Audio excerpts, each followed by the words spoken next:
diri untuk menemani saya dalam tugas saya dalam proses belajar saya, yaitu designasi budaya bersuci. Sebelumnya adalah kita ucapkan syukur kepada Tuhan Yang Maha Esa, sehingga pada hari ini kita bersama bisa berkumpul di ruang ini tanpa suatu apapun. Sebelum kita lanjutkan ke acara selanjutnya, tentunya Bapak Ibu habis mengajar tentunya sudah lelah ataupun sudah mengantuk. Kelihatannya Pak bahwa mahasiswa itu sudah mengantuk untuk kita lebih semangat, lebih fokus. Mari kita bermain dulu Bapak Ibu. Kita mau bermain perkalian. Jadi coba Bapak Ibu untuk berdiri berpasangan, kepalkan tangan seperti Bapak Ibu bermain pingsun. Bagi yang menjawab kalah dipersilakan untuk dulu. Jadi mari kita berpasangan, bisa di tengah sini Bapak Ibu, di luar sini. Cari pasangan sendiri, kira-kira pasangannya.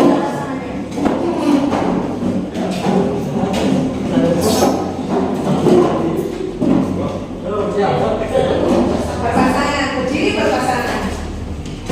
Bisa menghadap ke sini, bisa dua-dua baris. Sini, ya, bisa seperti ini. Nah, satunya di sebelah sini. Nah, ayo sini. Ayo Ibu, sini Ibu. Ayo. Oke. Ya. Nanti contohnya begini. 3. Ayo Pak. 2, gitu ya. Saya 2 kan? Ini kan? 2. Nah, mereka saya Bapak Pawan duduk gitu. Oh. Tadi kan nanti lah ketemu yang Pak Arte tidak harus satu ini. tidak bebas. Bedanya ya. Satu tangan. Iya Pak.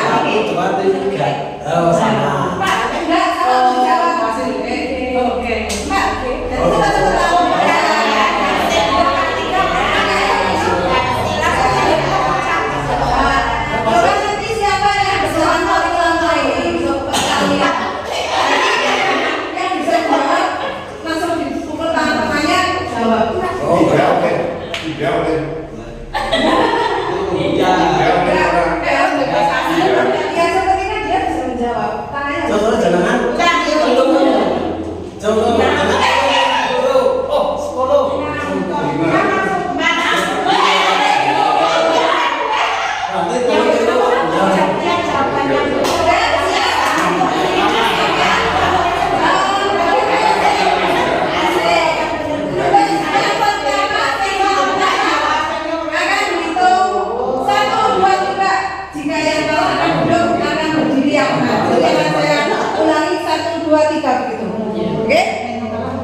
Belum. Satu, dua, tiga. 6. Oke, baiklah. Oke, kita beri tepuk tangan. Yang bertanya tadi berikan jawaban perkaliannya hebat. Terima kasih.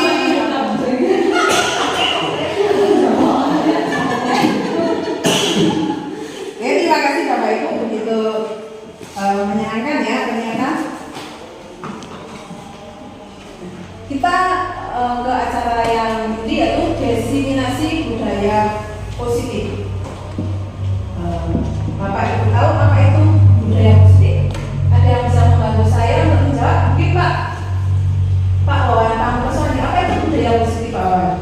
Budaya positif adalah kebiasaan yang mana kebiasaan itu menimbulkan efek kepada anak yang positif terhadap perilakunya sendiri. Iya. Jadi kebiasaan yang baik ya intinya Ya. Pak.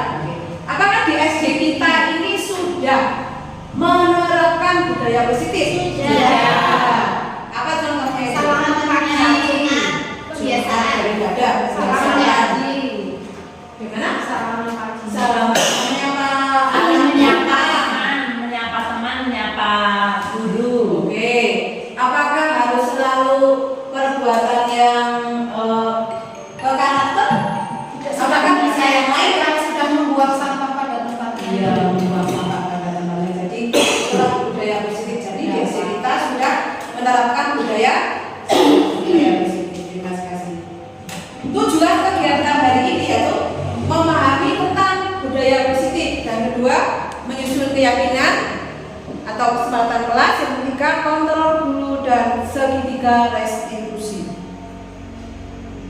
Sekarang kita lanjutkan. Kita juga mau praktek ini kegiatan kepalan tangan. Bapak Ibu mohon untuk yang berkenan berdiri untuk mempraktekkan kegiatan kepalan tangan. Siapa tadi? Begini saja. Bapak Ibu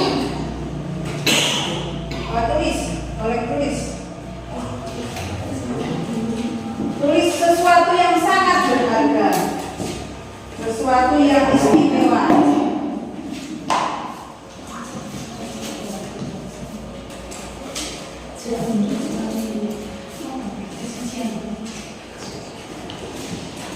Sesuatu yang istimewa, sesuatu yang berharga. Tulis tidak harus panjang, cukup pendek dan sangat berharga. Nanti dua orang guru untuk mempraktekkan kepalan tangannya.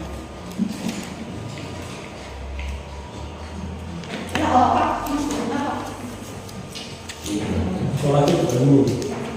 Ini.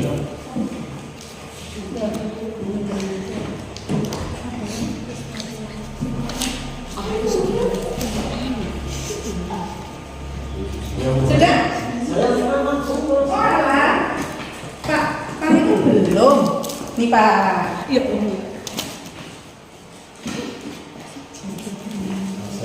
Contohnya dilipat menjadi kertas kecil, kemudian digenggam di tangan, digenggam sangat erat, digenggam tangan.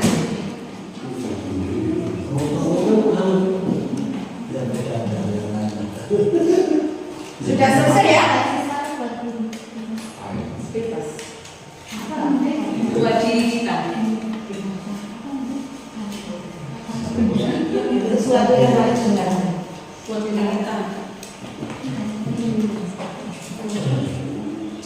Uji sudah? Pak Pan sudah? Sudah. Ayo Pak, kita bermain Pak. Pak Pan ayo tolong maju sama Ayo. Uji. Cik. Ayo Uji.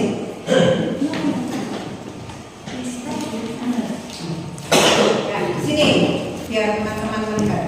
Nah, sekarang Bu Uji sama Pak Wawan praktek kepalan tangan. Yang bertugas mengepalkan tangan adalah Bu Uji. Oke. Terus Pak Wawan di sini yang bertugas merayu. Oke. Boleh merayu dengan hadiah, boleh merayu dengan makanan, dengan dihadik, tapi jangan di titik-titik itu tak boleh.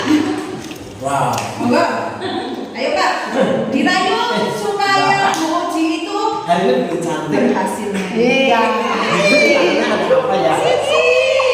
Ya, coba tak lihat ditanya ada apa.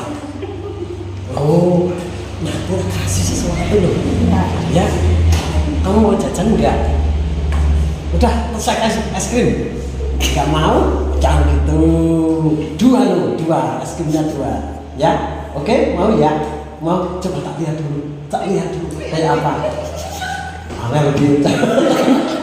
Ya, Dicoba dengan cara yang lain, makanan kan nggak Oh, bisa. gini. Dicari pakai. Kamu Ya. sukanya apa sih? Ya, Banyak. banyak. Satu aja. Nanti tak kasih sesuatu yang membuat kamu suka. Ya. Apa ya? Ayo. Yang penting tangan kamu diubah kamu. Tuh ada ulatnya loh, itu loh. Bahaya itu. Ya. Ayo buka coba. Coba dibuka. Ya dibuka dulu. Sadar. Antep. Coba lihat dulu tangannya kayak apa. Oke, ya. Nanti tak kasih sesuatu yang membuat kamu suka apa. Ya. Satu aja permintaan. Tidak usah banyak-banyak. Nanti saya datangkan Om Jin. Ya. Oke, ya. Ya. Kamu tidak mau. Wah, ternyata dia sangat berpegang teguh pada pendiriannya Pak. Ya. Ternyata rajuan Pak Wawan itu tidak berhasil. Oke, beri tepuk tangan dulu.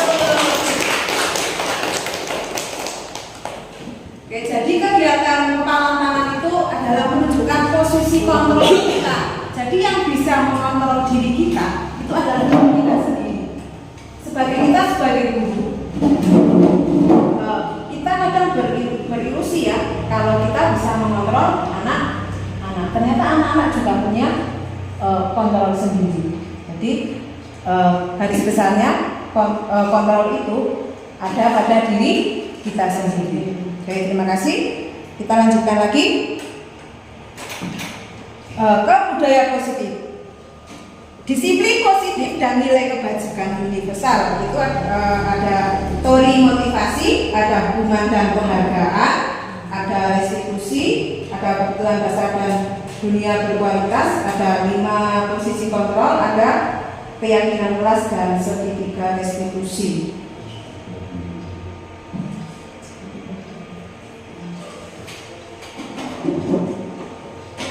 Apa itu kata disiplin? Biasanya jadi orang itu harus disiplin, kamu jadi anak itu harus disiplin. Apa itu arti disiplin? Menghargai waktu. Disiplin menghargai waktu. Ada lagi? Tepat waktu. Ada lagi?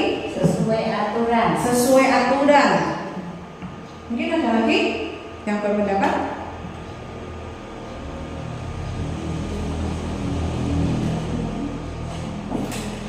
Tidak ada? Mari kita lihat. Disiplin itu berasal dari kata Latin disiplina yang artinya belajar. Makna kata ini berkonotasi dengan disiplin diri dari murid-murid Skotes dan Plato. Disiplin diri membuat orang menggali potensinya menuju sebuah tujuan apa yang dihargai. Namun dalam budaya kita, makna kata disiplin telah berubah menjadi sesuatu yang dilakukan seseorang pada orang lain untuk mendapatkan kepatuhan. Kecenderungan umum adalah menghubungkan kata disiplin dengan ketidaknyamanan, bukan dengan apa yang kita hargai atau mencapai suatu tujuan yang mulia. Misalnya, jika kita tidak disiplin, berakibat apa? Kita kadang takut pada akibat yang akan ditimbulkan. Ya Pak, tidak Bapak Ibu? Iya. Misalnya, mengapa kita itu datang pagi-pagi, mengapa kita ke sekolah tidak datang siang? Kebanyakan orang melakukan seperti itu takut dengan akibat apa yang ditimbulkan. Di sini ada contoh kasus, nanti kita akan belajar praktek segitiga restitusi. Di sini di kelas 6B yang kemarin kemarin itu ada Rizky dan Afizal adalah murid SD 1 Jonggolsari kelas 6B. Pada jam istirahat mereka asik bermain bola di dalam kelas, padahal teman-temannya di luar kelas. Mereka bermain bola di dalam kelas agar bolanya tidak direbut oleh teman lain.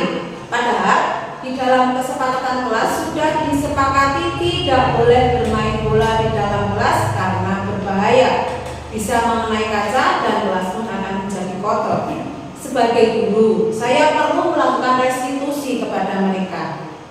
Apa yang harus Bapak Ibu lakukan sebagai wali murid, sebagai wali kelas maksudnya? Kira-kira apa yang Bapak Ibu lakukan jika ada anak yang berperilaku seperti itu? Apa yang Pak Wan lakukan misalnya jika ada anak-anak di teman-temannya istirahat, tapi ada 2 orang anak bermain bola di dalam kelas dalam posisi pintunya tertutup. Apa yang Bapak lakukan?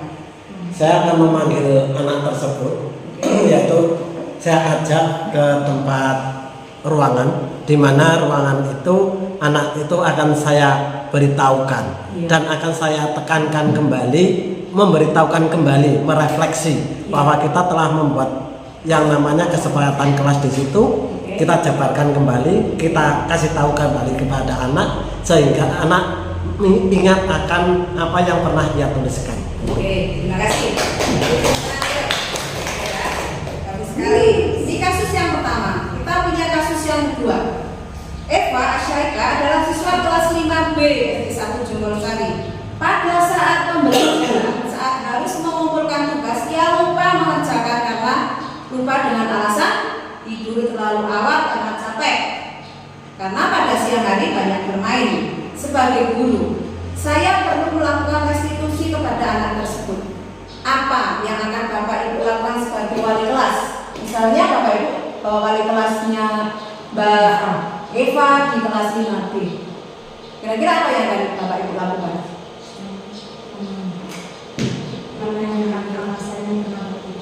Menanyakan alasannya mengapa tidak menjelaskan tugas. Oke. Mengapa tidak menjelaskan tugas tepat waktu? Kita akan bahas di slide berikutnya. Kita lanjut lagi.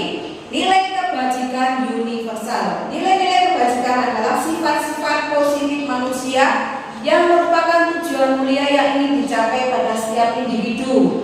Nilai-nilai tersebut bersifat universal dan lintas bahasa, suku bangsa, agama maupun latar belakang.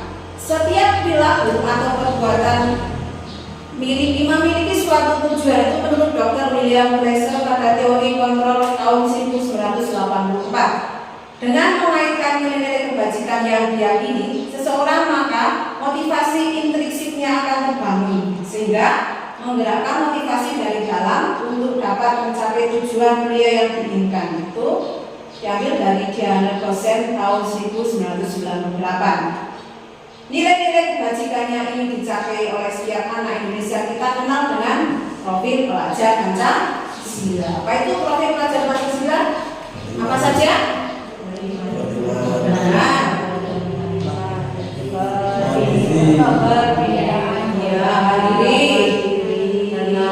Kenalan kritis,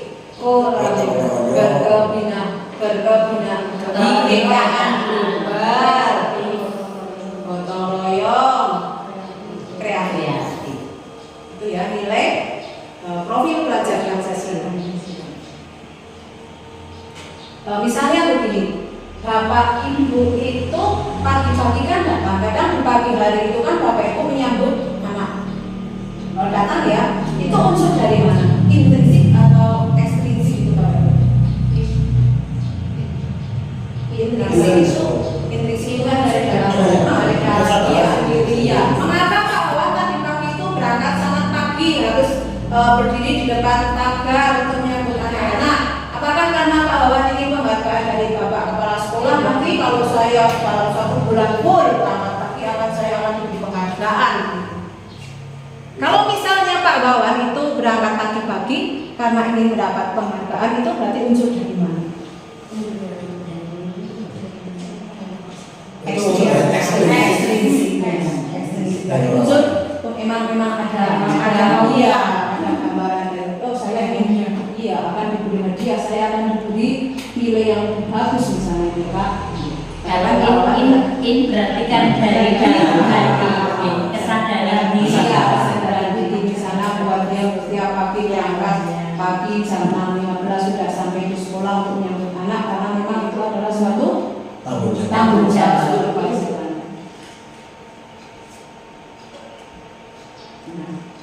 Teori motivasi atau perilaku manusia satu itu untuk menghindari ketidaknyamanan atau hukuman apa yang terjadi apabila tidak melakukannya. Itu motivasi dari eksternal. Misalnya berangkat pagi-pagi, karena kalau saya tidak berangkat pagi, saya akan kena sanksi. Jadi takut kena sanksi. Jadi itulah wujud dari luar, eksternal.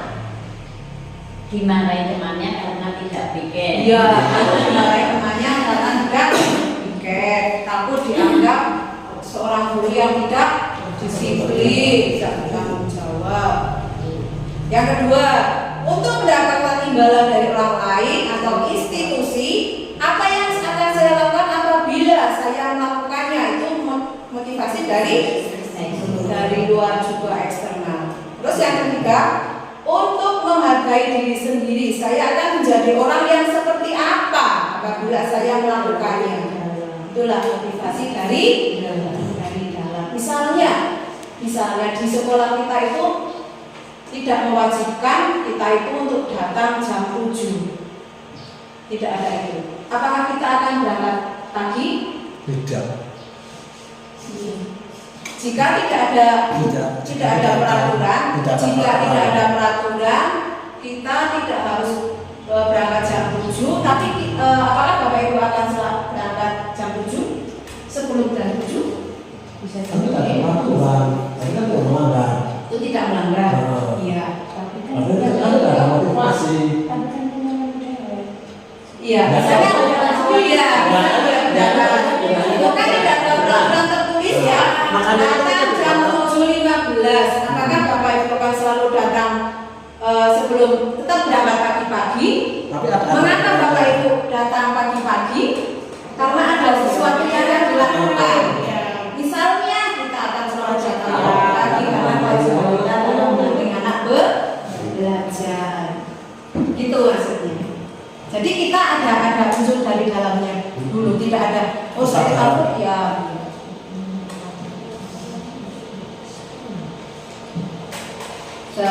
Selanjutnya kita kan sedang kurikulum merdeka ya Bapak Ibu ya.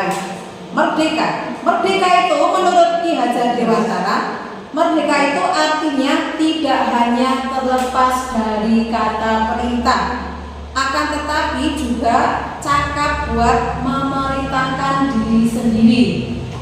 Itu maksudnya.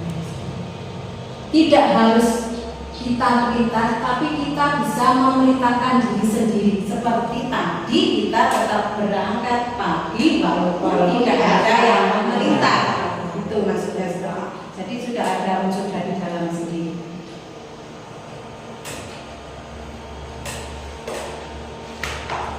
Dihukum oleh penghargaan, bahwa penghargaan berlaku sama dengan hubungan dalam arti meminta atau membujuk seseorang melakukan sesuatu untuk memenuhi suatu tujuan tertentu dari orang yang meminta, membujuk, dorongan eksternal, dan akan ada faktor ketergantungan. Beberapa dampak dari pemberian penghargaan. Dampak dari kita memberikan penghargaan, dan kita tidak kita pungkiri kalau kebanyakan orang melakukan sesuatu itu karena ada penghargaan. Ya betul Pak Ibu. Ya. Dan kita harus mengubah mindset itu untuk karena dulu tidak ada penghargaan. Jadi dampaknya itu pengaruh jangka pendek, ada juga pengaruh jangka panjang. Penghargaan itu mengurangi ketepatan, penghargaan itu menghukum, penghargaan itu tidak efektif. Mengapa begitu?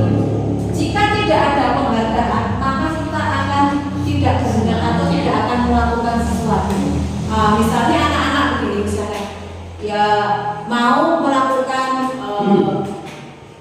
belajar dengan rajin, karena ada apa nanti kalau kamu nilainya yang bagus, kalau kamu ranking 1 akan guru beri hadiah. Itu adalah karena motivasi ada dari luar, bukan karena motivasi diri kita. Jadi penghargaan itu tidak diperbolehkan, tidak disarankan sama sekali dalam kurikulum merdeka, karena sifatnya sangat tidak efektif, akan menurunkan minat anak dan kita juga. Jadi kita perlu ubah pelan-pelan mindset kita dengan penghargaan.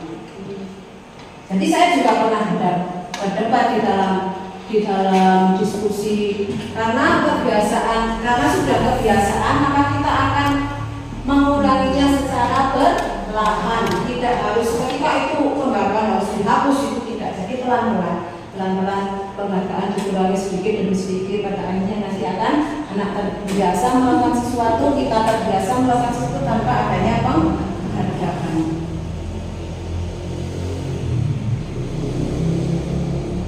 Dihukum oleh penghargaan. Penghargaan itu merusak hubungan. Penghargaan menurunkan kualitas. Penghargaan mengurangi motivasi intrinsik. Penghargaan merusak hubungan. Bisa misalnya penghargaan merusak hubungan, misalnya ada anak dalam suatu kelas, dia diberi penghargaan karena nilainya bagus, diberi penghargaan piala misalnya Pak dalam kelas itu. Terus ada anak yang nilainya jelek, tidak mendapat apa-apa. Jadi antara yang pintar sama yang pintar sama yang kurang itu akan hubungannya menjadi tidak harmonis. Penghargaan menurunkan kualitasnya jadi tidak baik, karena apa-apa dilakukan dengan harus diberi penghargaan. Penghargaan mengurangi motivasi intrinsik seperti tadi. Jadi kalau tidak ada penghargaan, tidak ada motivasi untuk melakukan sesuatu.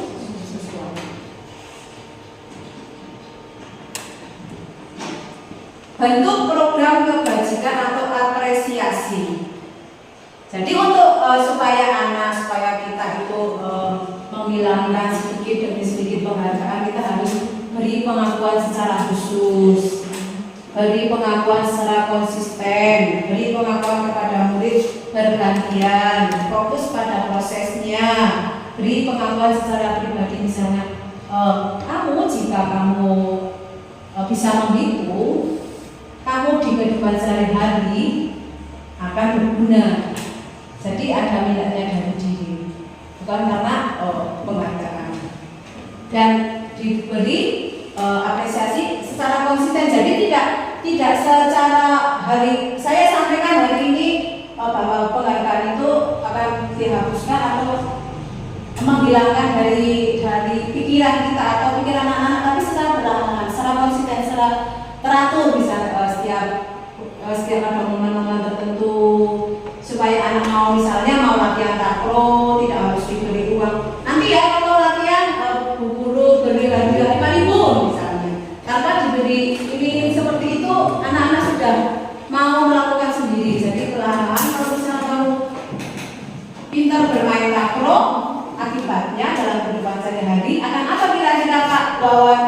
Kalau anak-anak pintar takraw tapi tidak harus diberi penghargaan, dia mau sendiri dari dalam untuk melakukannya. Itu nantinya dia bisa diaplikasikan dalam kehidupan nyata.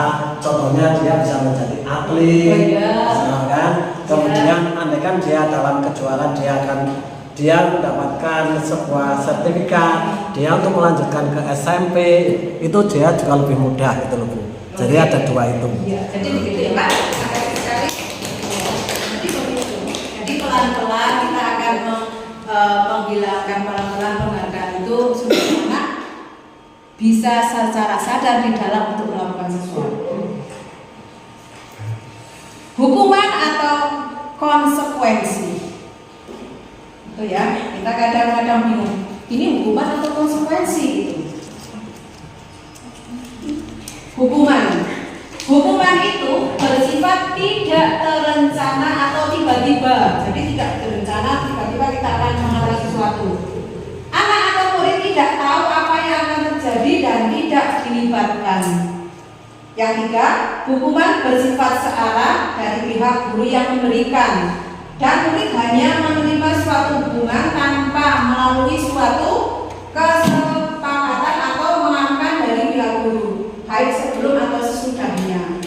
Hukuman yang diberikan bisa berupa fisik maupun psikis. Murid atau anak disakiti oleh suatu perbuatan atau kata-kata. Jadi hukuman itu sifatnya tidak harus fisik, tetapi kata-kata kita kadang tanpa disadari akan menyinggung orang lain. Jadi sakitnya tidak kelihatan gitu ya. Sakitnya itu di sini. Nah, kita ke konsekuensi. Tadi sudah hukuman, sekarang kita sampai ke konsekuensi. Disiplin dalam bentuk konsekuensi sudah terencana atau sudah disepakati, sudah dibahas atau disetujui oleh guru dan murid. Umumnya bentuk-bentuk konsekuensi dibuat oleh pihak guru atau sekolah dan murid sudah mengetahui sebelumnya konsekuensi yang akan diterima bila ada pelanggaran. Pada konsekuensi, murid tetap dibuat tidak nyaman untuk jangka waktu yang pendek. Jadi ada konsekuensi itu ada akibatnya tidak nyaman, tapi dampaknya tidak panjang, hanya pendek waktunya. Konsekuensi biasanya diberikan berdasarkan suatu data yang umumnya dapat diukur. Misalnya, setelah 3 kali tugasnya tidak diselesaikan pada batas waktu yang diberikan, maka murid tersebut akan kehilangan waktu bermain dan harus menyelesaikan tugas karena ketinggalannya. Itu konsekuensi. Peraturan dan konsekuensi yang mengikuti ini sudah diketahui sebelumnya oleh murid. Jadi kalau hukuman itu murid belum tahu, kalau konsekuensi muridnya sudah tahu akibat yang akan dilakukan. Sikap guru di sini senantiasa memonitor murid, jadi guru seperti memonitor konsekuensinya. Nah sekarang ada, ini kita untuk membedakan ini termasuk hukuman atau termasuk konsekuensi. Mencatat 100 kali di dalam buku, saya tidak akan terlambat lagi karena terlambat ke sekolah. Itu hukuman atau konsekuensi? Hukuman. Dua. Lari mengelilingi lapangan basket 2 kali karena terlambat hadir di sekolah. Hukuman. Murid diminta untuk push up 15 kali karena tidak menggunakan masker ke sekolah. Hukuman. Menggantikan kertas tugas teman yang telah dicoret-coret. Membersihkan tumpang air di meja tulis karena tersenggol pada saat belajar. Murid disuruh mengenakan sepatu seharian di sekolah karena tidak mengenakan sepatu hitam. Lari mengelilingi lapangan basket 2 kali karena terlambat 10 menit untuk pelajaran PJOK. Hukuman. Mana Pak Susilo yang terakhir? Hukuman. Hukuman. Kita cek jawabannya. Hukuman. Iya.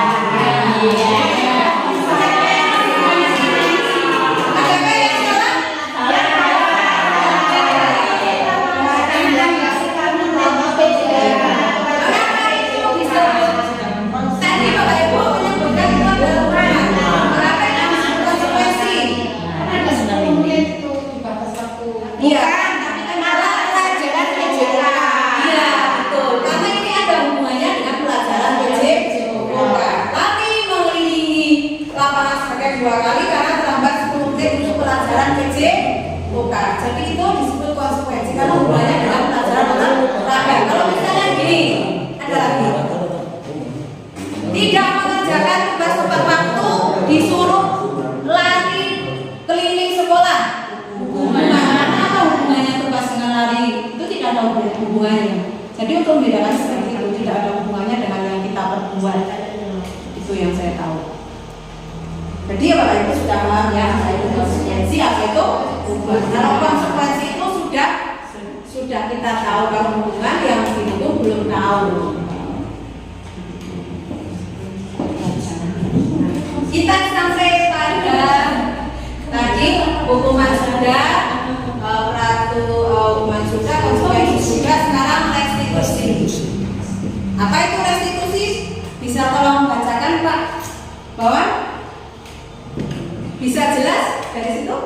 Restitusi adalah proses menciptakan kondisi bagi murid untuk memperbaiki kesalahan mereka sehingga mereka bisa kembali pada kelompok mereka dengan karakter yang lebih kuat. Restitusi juga merupakan proses kolaboratif yang mengajarkan murid untuk mencari solusi untuk masalah mereka dan membantu murid berpikir tentang orang seperti apa yang mereka inginkan menjadi tujuan mulia dan bagaimana mereka harus memperlakukan orang lain. Dikutip dari Gosen 2004. Oke, terima kasih. Itu adalah restitusi.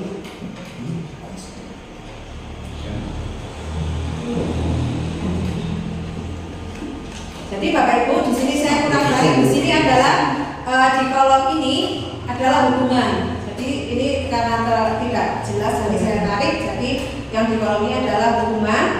Di sini konsekuensi, yang di sebelah kita adalah restitusi. Itu bedanya. Kalau hubungan, sesuatu yang menyakiti dan harus terjadi itu hubungan. Kalau konsekuensi, sesuatu harus terjadi. Kalau restitusi, sesuatu yang merupakan pilihan, itu bedanya. Kemudian yang kedua, tidak nyaman untuk murid untuk jangka waktu yang panjang. Kalau yang konsekuensi, tidak nyaman untuk murid untuk jangka waktu yang pendek. Itu konsekuensi. Kalau restitusi, menguatkan untuk murid anak dalam jangka waktu yang panjang. Jadi kita menguatkan. Kemudian yang ketiga, korban mendapatkan keadilan. Itu hubungan. Korban mendapat keadilan. Yang konsekuensi, korban bisa diabaikan. Yang restitusi, korban mendapat ganti. Itu restitusi. Contohnya yang tadi, karena merupakan majalah-majalah kertas, dia akan mengganti akibat yang murid atau anak akan tersakiti, itu hubungan. Yang konsekuensi, murid anak dibuat tidak nyaman. Murid atau anak mendapatkan penguatan, itu restitusi. Selanjutnya, perilaku pasif agresif meningkat. Pada konsekuensi, penguatan hanya bertahan dalam waktu yang pendek. Kalau yang restitusi, masalah terpecahkan, itu restitusi. Kemudian, sistem tidak akan berjalan bila murid tidak takut. Apakah dengan hukuman murid akan takut? Apakah dengan kita menghukum murid-murid akan tidak mengulang lagi? Ya, maka kita malah akan mengulang lagi. Memerlukan monitoring dan supervisi terus-menerus dari guru. Murid belajar bertanggung jawab untuk perilakunya, itu yang restitusi. Kemudian, berlaku hanya pada sebuah institusi, tidak berlanjut pada kehidupan nyata. Itu yang hubungan. Membantu penerapan mengikuti peraturan dalam masyarakat. Fokus pada pemecahan masalah dalam waktu yang panjang, restitusi. Kemudian peraturannya adalah kamu harus. Kalau hubungan yang membuat adalah sepihak saja, tidak melalui misalnya kamu harus belajar supaya nilainya bagus. Kamu harus datang tepat waktu agar apa misalnya? Kamu harus datang tepat waktu agar Tidak terlambat. tidak terlambat. Apa peraturannya? Mampukah kamu melakukannya? Apa yang harus kamu yakini? Apa yang kamu bisa lakukan untuk memperbaiki masalah? Jadi dalam restitusi itu kita akan mencari solusi pada setiap masalah. 9 ciri restitusi. 1. Bukan untuk menebus kesalahan, namun untuk belajar dari kesalahan. Itu restitusi. Memperbaiki hubungan dalam ini bukan untuk menebus kesalahan, namun untuk belajar dari kesalahan. Restitusi diri adalah cara yang terbaik. Ya. Memperbaiki hubungan, restitusi fokus pada karakter bukan tindakan. Tawaran bukan paksaan, ya, bukan tindakan. Restitusi menuntut untuk melihat ke dalam diri. Restitusi fokus pada solusi. Restitusi mencari kebutuhan dasar yang mendasari tindakan. Jadi restitusi mengembalikan murid berbuat salah pada kelompoknya. Jadi murid yang kadang berbuat salah itu kan kadang tidak ada teman karena sudah punya solusi dari kesalahan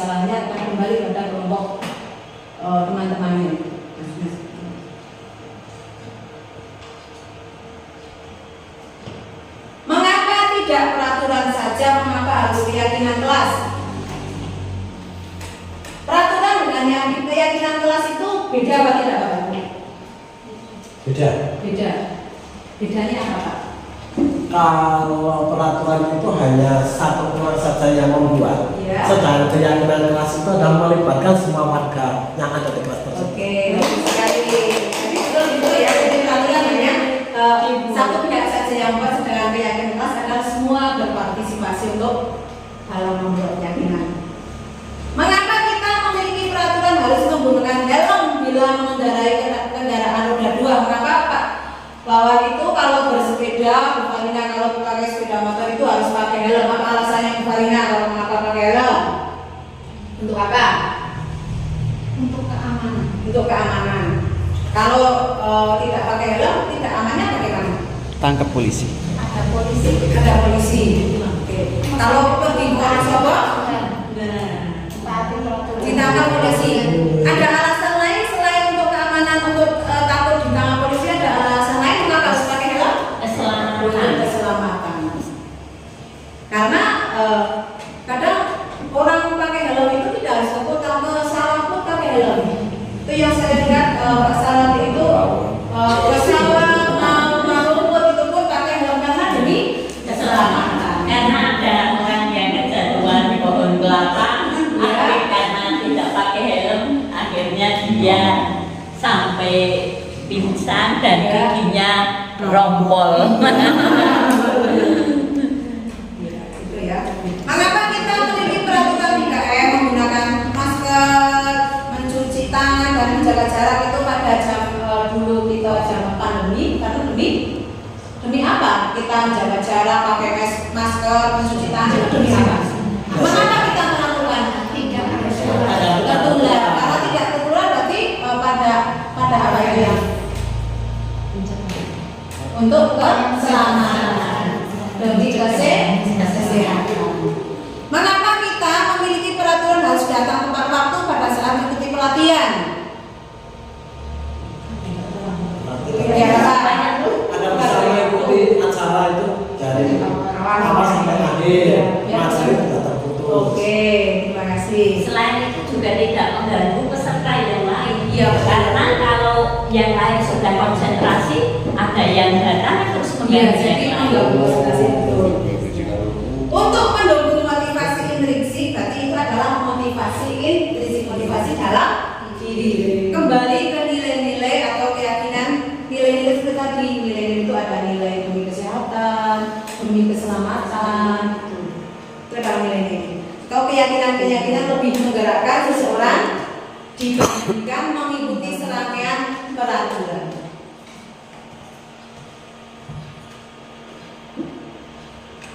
Budaya positif, lingkungan positif, kajian kelas dan peraturan kelas. Apakah Bapak Ibu masih bersemangat? Masih semangat dan tetap kita perlu berhenti sejenak apa tidak? Perlu. Kita berhenti sejenak dulu.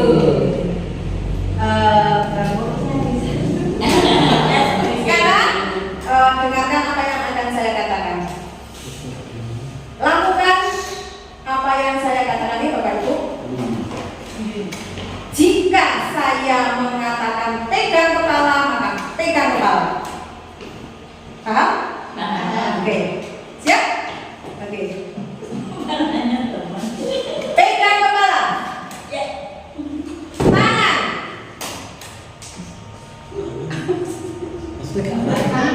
Mulai lagi tanpa ada perintah. Iya, perintah itu. Perintahnya pegang kepala. Oke. Yang pertama, lakukan apa yang saya katakan. Jika saya katakan pegang, maka lakukan apa yang saya katakan. Pegang kepala. Tangan. Tidak dilakukan. Betul. Pegang pipi.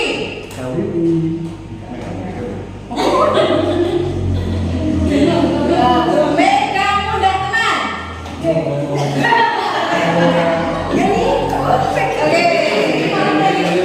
Oke. Enggak pegang. Enggak pegang. Enggak pegang. Enggak pegang.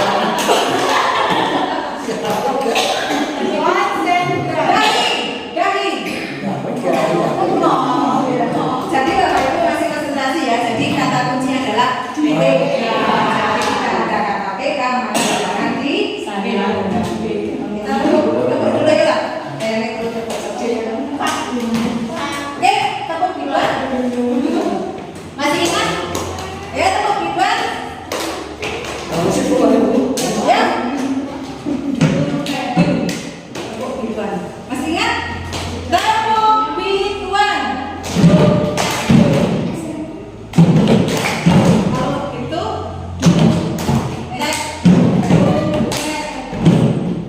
ya Mbak. Masih ingat? Tepuk duluan.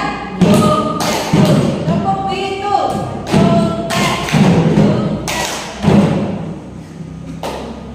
Itu ya.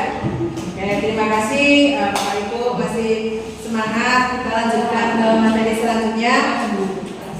Ada budaya positif. Karena budaya positif, lingkungan yang positif, keyakinan kelas dan peraturan kelas. Nah, sekarang kita ke peraturan. Yang di sebelahnya adalah keyakinan kelas. Selalu mengembalikan buku ke tempatnya. Keyakinan kelasnya bagaimana? Kembalikan buku ke tempatnya. Terus dilarang mengganggu orang lain. Keyakinan kelasnya bagaimana Bapak Ibu? Menghormati. Oke. Hadir di sekolah 15 menit sebelum pelajaran dimulai. Disiplin waktu. Bisa. Dilarang melakukan kekerasan. Dilarang melakukan kekerasan. Saling menyayangi. Dilarang menggunakan narkoba. Yakin kelasnya bagaimana? Hidup sehat. Bergantian atau menunggu giliran? Bagaimana Mbak Lulul? Bergantian atau menunggu giliran? Antri. Gunakan masker.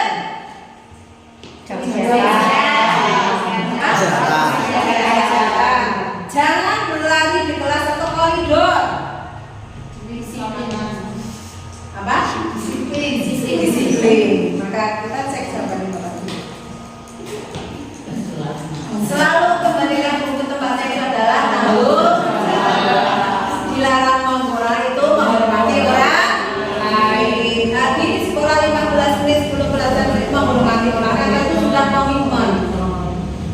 Dilarang melakukan kekerasan karena itu keselamatan, menghormati orang lain bisa. Dilarang menggunakan narkoba demi kesehatan. Bergantian untuk menunggu giliran bersabar. Gunakan masker demi kesehatan atau demi keselamatan. Jangan berlari di kelas atau koridor. Oke.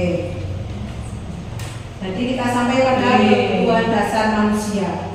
Kebutuhan dasar manusia itu ada kasih sayang dan rasa menerima, ada penguasaan, ada kesenangan, ada bertahan hidup, ada kebebasan. Apakah dari 5 kebutuhan itu sudah tertulis semua dari Bapak Ibu? Dari kasih sayang, penguasaan, bertahan hidup, kesenangan, apa sudah kita penuhi semua? Misalnya bertahan hidup salah satunya apa untuk bertahan hidup? Makan.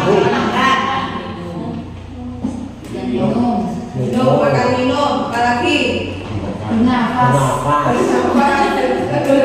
Bergerak. Bertahan hidup. Berarti bertahan hidup itu makan minum. Kasih sayang dan rasa diterima dalam keluarga harus bagaimana? Kasih sayang dari suami dalam lingkungan kita di sekolah, gitu ya. Kasih sayang itu tidak harus di rumah, kita di dalam lingkungan sekolah juga bisa, dalam bermasyarakat juga bisa. Penguasaan. Penguasaan itu hubungan dengan kekuasaan, hubungan dengan jabatan. Misalnya dari guru sudah naik ke kepala sekolah, naik ke pengawas. Kebebasan bagaimana?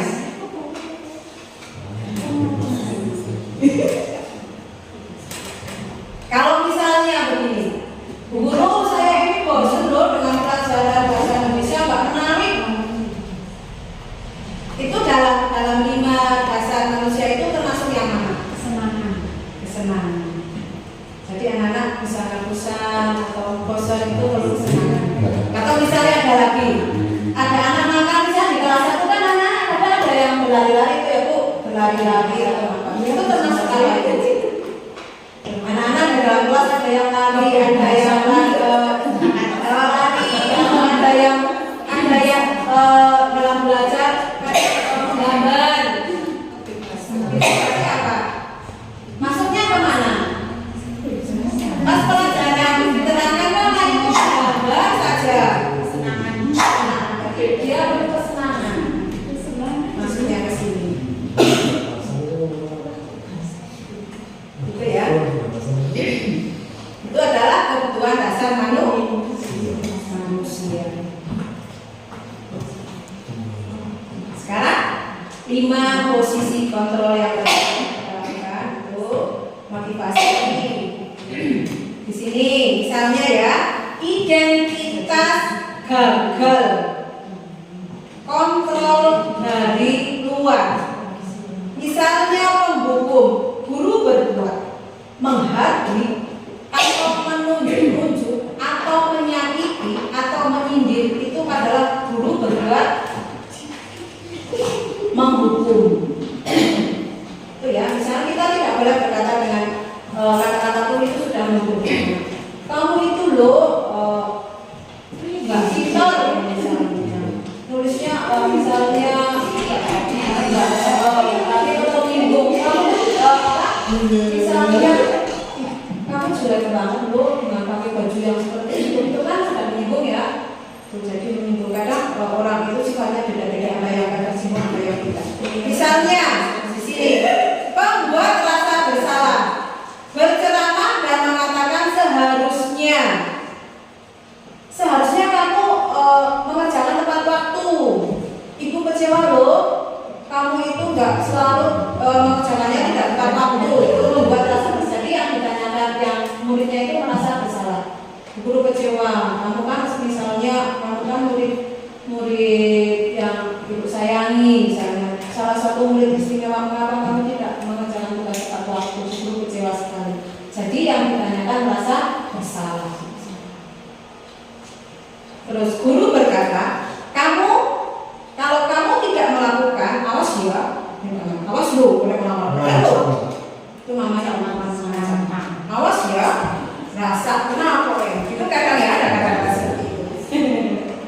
Kalau yang membuat rasa bersalah ini misalnya kamu harus ibu lelah sekali ya. Kamu seharusnya kamu tahu kalau ibu itu lelah sekali. Ibu itu stres loh menghadapi kamu yang dibilangin susah, menghadapi kamu itu ibu stres gitu misalnya, atau ibu itu stres kamu nakal misalnya. Jadi membuat rasa bersalah. Ini kita lihat di sini misalnya itu sebagai penghukum. Kalau misalnya mengharapkan imbalan atau tergantungan pada orang lain, itu ayolah lakukan demi ibu gitu misalnya. Masa kamu tidak mau, kamu tidak ingat untuk pernah membantu misalnya. Itu adalah posisi kita sebagai teman.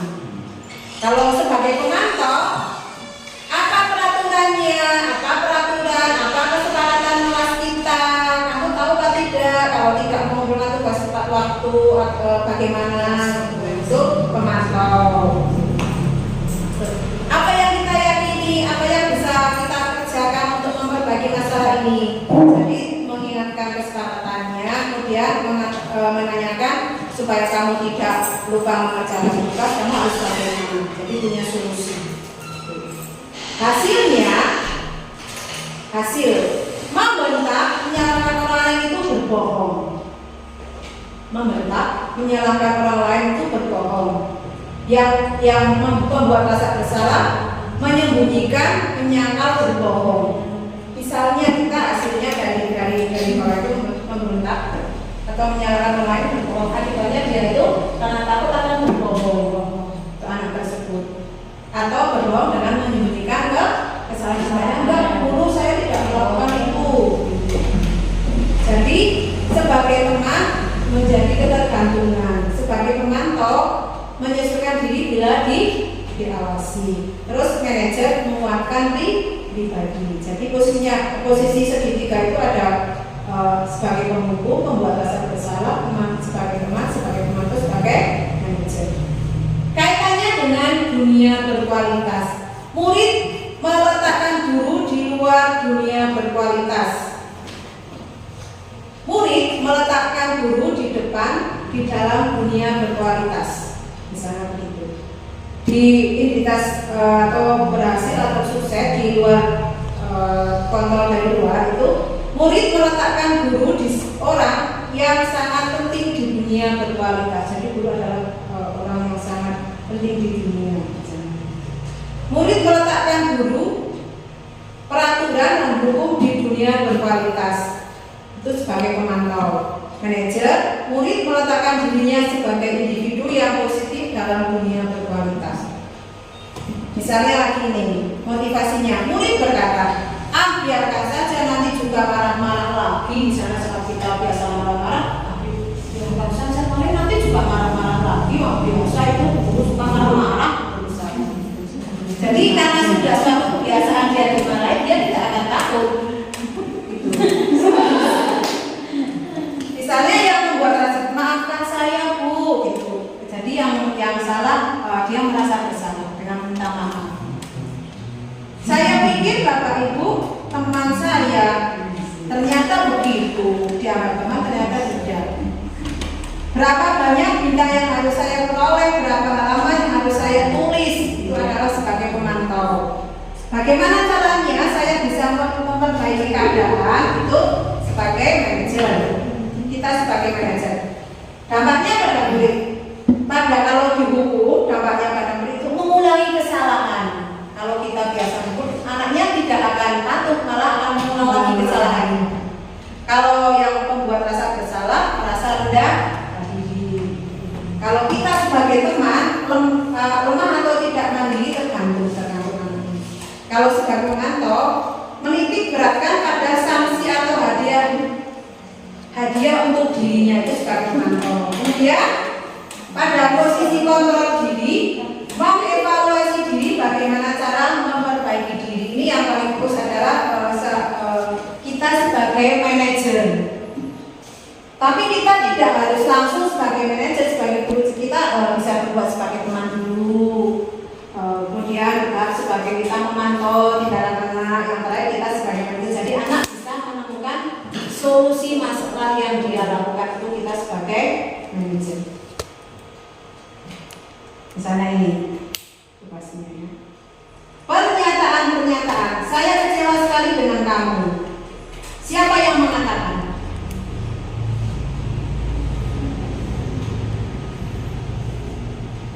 Saya kecewa sekali dengan kamu. Biasanya siapa yang mengatakan itu? Guru. Jadi yang dikatakan dia akan merasa dia bersalah.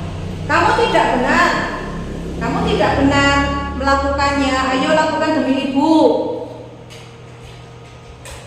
Jadi dia itu yang mengatakan sebagai penghukum. Dia menghukum. Ayolah lakukan demi ibu. Ayolah lakukanlah demi ibu. Tolong kelasnya disapu. Tolonglah ibu. Itu adalah guru sebagai teman. Apakah kamu mau mendapatkan stiker atau bintang hari ini? Itu guru sebagai pemantau.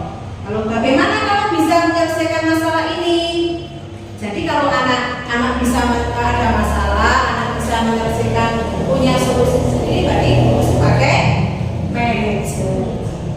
Kamu selalu yang paling terakhir.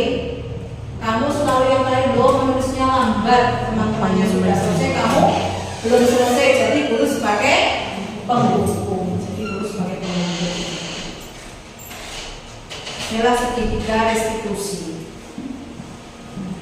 Jadi yang kita nanti mau praktek segitiga restitusi. Jadi yang kita katakan, kamu tentu punya alasan mengapa kamu melakukan ini. Terus adakah cara yang lebih efektif? Terus apa yang kamu butuhkan? Nilai apa yang kita sepakati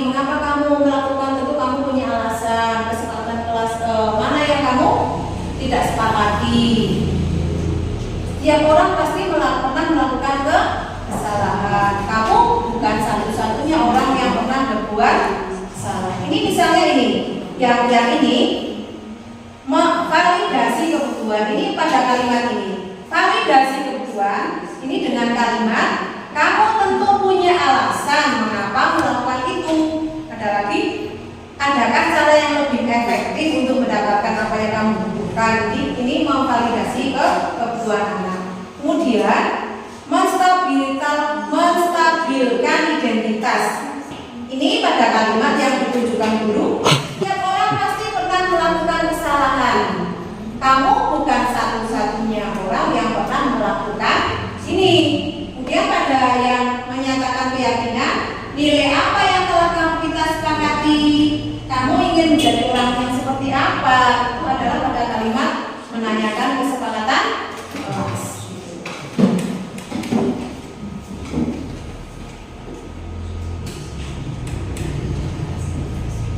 Untuk membuat anak merasa gagal karena berbuat salah menjadi positif terhadap dirinya, guru berkata, berbuat salah itu hal yang manusiawi. Tidak ada manusia yang sempurna. Bapak Ibu juga pernah berbuat salah. Kita pasti bisa menyelesaikan masalah ini. Bapak Ibu tidak tertarik untuk mencari siapa yang benar, nah, siapa yang salah. Bapak Ibu lebih tertarik untuk menyelesaikan masalah. Kalau kamu menyalahkan dirimu sendiri terus menerus, apakah kamu bersikap baik pada dirimu sendiri? Ini pada kalimat menstabilkan identitas. Membantu murid mengenali basic atau kebutuhan dasar yang ingin dipenuhinya ketika melakukan kesalahan. Pada dasarnya, setiap tindakan manusia tujuannya adalah memenuhi kebutuhan dasar. Apakah itu pemuasaan, kebebasan, kasih sayang, dan rasa diterima, kesenangan, atau bertahan hidup. Itu pada kalimat validasi kebutuhan. Misalnya guru berkata, kamu bisa saja melakukan hal yang lebih buruk, tapi tidak melakukannya kan? Kamu pasti punya alasan mengapa kamu melakukannya. Apa yang penting bagi kamu? Kamu boleh tetap berusaha menjaga sikap itu, tapi tambahkan sikap yang lain yang baru. Maukah kamu belajar cara lain untuk mendapatkan yang kamu butuhkan tanpa harus memukul? Misalnya pada kesalahan memukul teman. Apakah kamu bisa melakukan lebih baik di besok pagi atau keesokan harinya atau lain hari? Ini menanyakan keyakinan. Pada menanyakan keyakinan, anak melihat kesalahannya dihubungkan dengan norma sosial dan nilai-nilai yang mendasari manusia berinteraksi dengan orang lain. Misalnya guru berkata, apa nilai yang kita percaya di kelas, di sekolah kita, nilai-nilai universal apa yang telah kita sepakati? Kelas yang ideal itu seperti apa sih?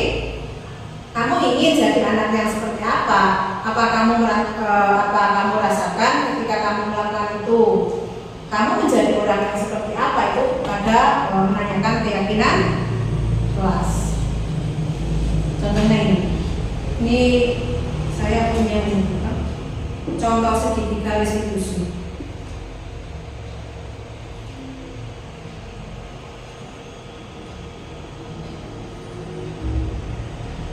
Ini kita akan slide-nya sudah selesai, tapi saya akan memberi contoh segitiga restitusi.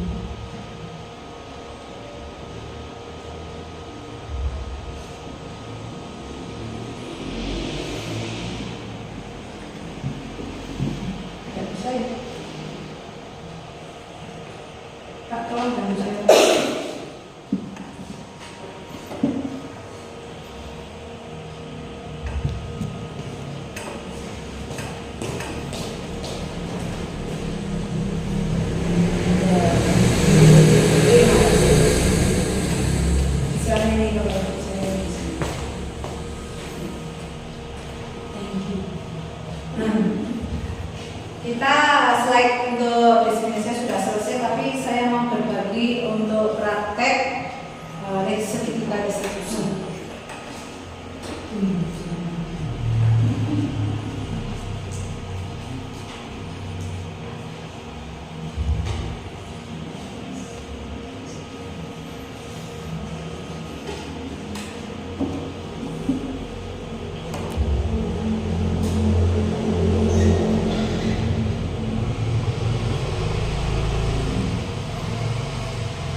Terima kasih Bapak Ibu. Itu adalah contoh penerapan segitiga restitusi. Untuk mengenal pemahaman Bapak Ibu, kita mau praktek menyelesaikan masalah melalui segitiga restitusi. Sini ada yang satu berperan sebagai guru dan satu berperan sebagai murid. Siapa yang mau berperan sebagai guru? Ibu Adia menjadi guru. Jadi kasusnya seperti ini. Kasus yang kedua. Nah, ini kasus yang kedua. Jadi nanti Bu Adia berperan sebagai guru dan Bu Uji berperan sebagai murid. Ya, dengan penerapan segitiga restitusi, Mbak Uji bisa duduk di depannya Bu Adia.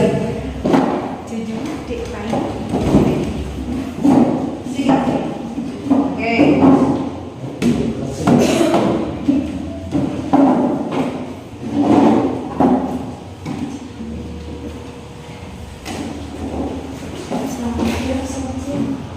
Pagi siang boleh.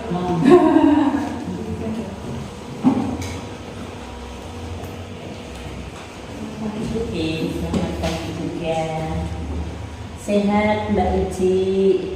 Alhamdulillah sehat. Pada saat ini, maaf, Bu Guru mengganggu aktivitas Mbak Uji, seharusnya ini jam istirahat.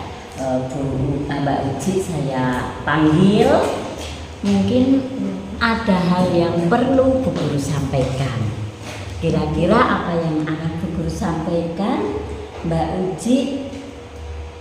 Kira-kira ada gambaran tidak di dalam hati Mbak Uji? Belum ada Bu.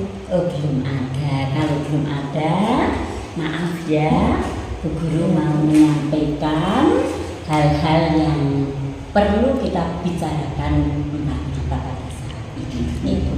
Ya, Mbak Uji, kemarin tugasnya sudah dikerjakan belum? Belum Bu. Oh, belum. Oh, lupa. Berarti mungkin dalam bayangan Mbak Uji ada hal yang apa Mbak Uji lakukan yang kira-kira tidak pas. Coba. Berarti Mbak Uji, iya betul Mbak Uji kemarin belum mengerjakan tugas. Karena apa Mbak? Kok tugas harusnya dikerjakan itu kok belum? Iya lupa ambil kemarin karena pulang sekolah teman-teman mengatakan kembali saya videonya terlalu cepat. Berarti Rencana. ya, di sini berarti Mbak Uci sudah mengakui apa yang Mbak Uci lakukan yang dilakukan salah. Iya. Iya. Iya.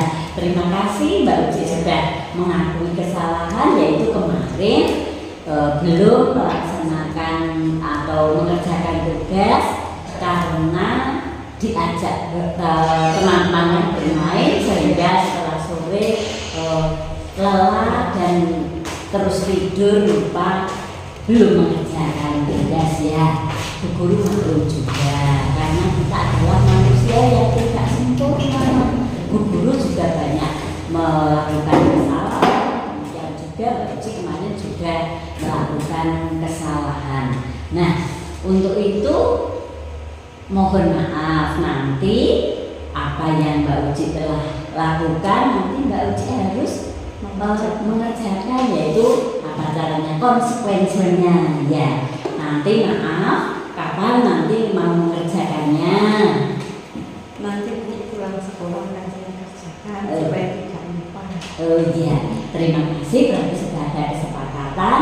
Nanti pulang sekolah Mbak Uji mau mengerjakan tugas dan besok pagi jangan lupa harus dibawa ya. Iya, berarti Mbak Uji itu sesuai dengan kesepakatan kelas yang kita buat Ya. itu bagaimana menurut? Saya melakukan kesepakatan kelas yaitu tidak mematuhi atau tidak mengerjakan tugas dengan tepat waktu. Ya, terima kasih, berarti Bu Guru tidak akan menghukum Mbak Uji ya, karena apa? Sudah mengakui kesalahannya dan kesalahan itu besok akan diganti, yaitu dengan mengerjakan tugas. Sekali lagi Bu Guru terima kasih dan jangan lupa nanti setelah pulang sekolah dikerjakan dan besok harus dibawa. Ya, mohon maaf Bu Guru mengganggu Mbak Uci, seharusnya tadi bermain dengan teman-teman, harus kita bertemu empat mata. Tujuan Bu Guru tidak akan menghukum, tetapi hanya mengingatkan bahwa kita manusia itu tidak sempurna, kita saling berbuat salah. Untuk itu Bu Guru juga mohon maaf dan terima kasih untuk Mbak Uji. Saya persilakan untuk melanjutkan istirahat pada saat ini. Terima kasih, mohon maaf ya Mbak Uji. Terima kasih sekali bagus sekali ya praktek untuk segitiga restitusi. Untuk berakhirnya praktek segitiga restitusi, jadi berakhir pula diseminasi budaya positif hari ini. Saya mohon maaf apabila saya dalam menyampaikan menggunakan kata-kata yang tidak berkenan di hati Bapak Ibu semua kurang pas, karena ini adalah proses saya dalam belajar. Tentunya karena saya dalam proses belajar, tentu masih banyak kekurangan nih Bapak Ibu. Semoga apa yang saya sampaikan hari ini walaupun sedikit bisa diambil ilmunya, bisa diambil manfaatnya untuk proses kita belajar di S1 Jonggolsari. Saya mohon maaf sekali lagi dan saya akhiri. Assalamualaikum warahmatullahi wabarakatuh. warahmatullahi wabarakatuh.